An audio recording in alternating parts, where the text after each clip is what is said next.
जी स्मृति जी नमस्ते, अनुराधा बोल रही हूँ स्टूडियो से।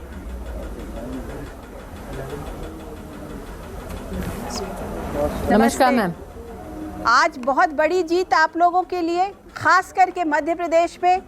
वहाँ पर तो उस जीत को तो शायद बीजेपी भी नहीं सोच रही थी कि इस तरीके की जीत होगी। बहुत बधाई आप लोगों को।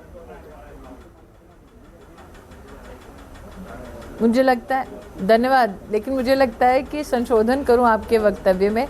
हमारे राष्ट्रीय अध्यक्ष नड्डा जी ने बार बार कहा कि भारतीय जनता पार्टी एक ऐतिहासिक जीत की ओर बढ़ रही है और आज हमारे अध्यक्ष जी के वो वचन सही साबित हो रहे हैं।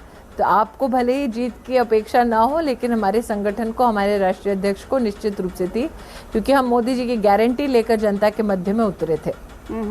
अच्छा, ये बताइए कि महिलाओं को देखा गया कि इस बार मध्य प्रदेश में उन्होंने बहुत ज़बरदस्त शिवराज सिंह चौहान को के लिए अपना वक्तव्य दिया। उन्होंने उनकी जो बातें थी उसको माना। उन्होंने माना कि एक मामा है, एक बड़ा भाई है जो हमें पैसे दे रहा है, डायरेक्ट बेनिफिट दे रहा है।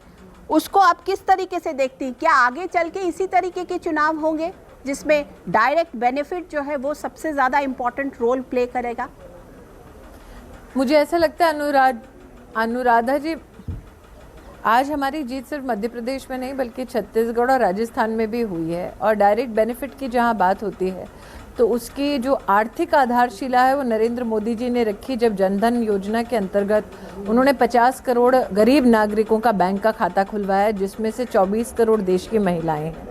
निश्चित रूप से नरेंद्र मोदी जी का तब संकल्प रहा और आज भी है कि भारत की तिजोरी से रुपया जब निकले तो सीधा का सीधा पूरा का पूरा रुपया गरीब के खाते में पहुंचे।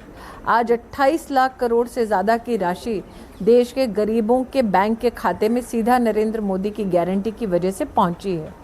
ये भी कहना उचित होगा कि मात्र एक स्कीम नहीं बल्कि नरेंद्र मोदी की सरकार की कई योजनाओं की केंद्र बिंदु देश की महिलाएं हैं।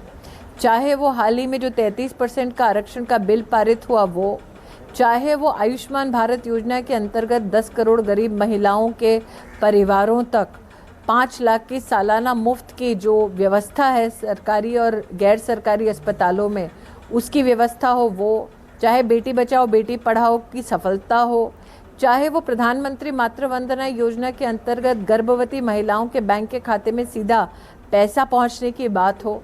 तो ये पहली बार नहीं है कि नरेंद्र मोदी ने मातृशक्ति को अपनी राष्ट्र नीति का केंद्र बिंदु बनाया तो क्या ये माना जाए जीत उनके सतत प्रयासों का ही परिणाम है? तो क्या स्मृति जी, क्या ये माना जाए कि महिलाएं अब एक बहुत बड़े वोट बैंक की तरह से उभरी हैं? उनको एक अलग वोट बैंक माना जाए, जैसे कहा जाता है दलित वोट बैंक और ओबीसी वोट बैंक, तो उसी तरीके से महिलाओं को भी माना जाए? मुझे इस बात की बहुत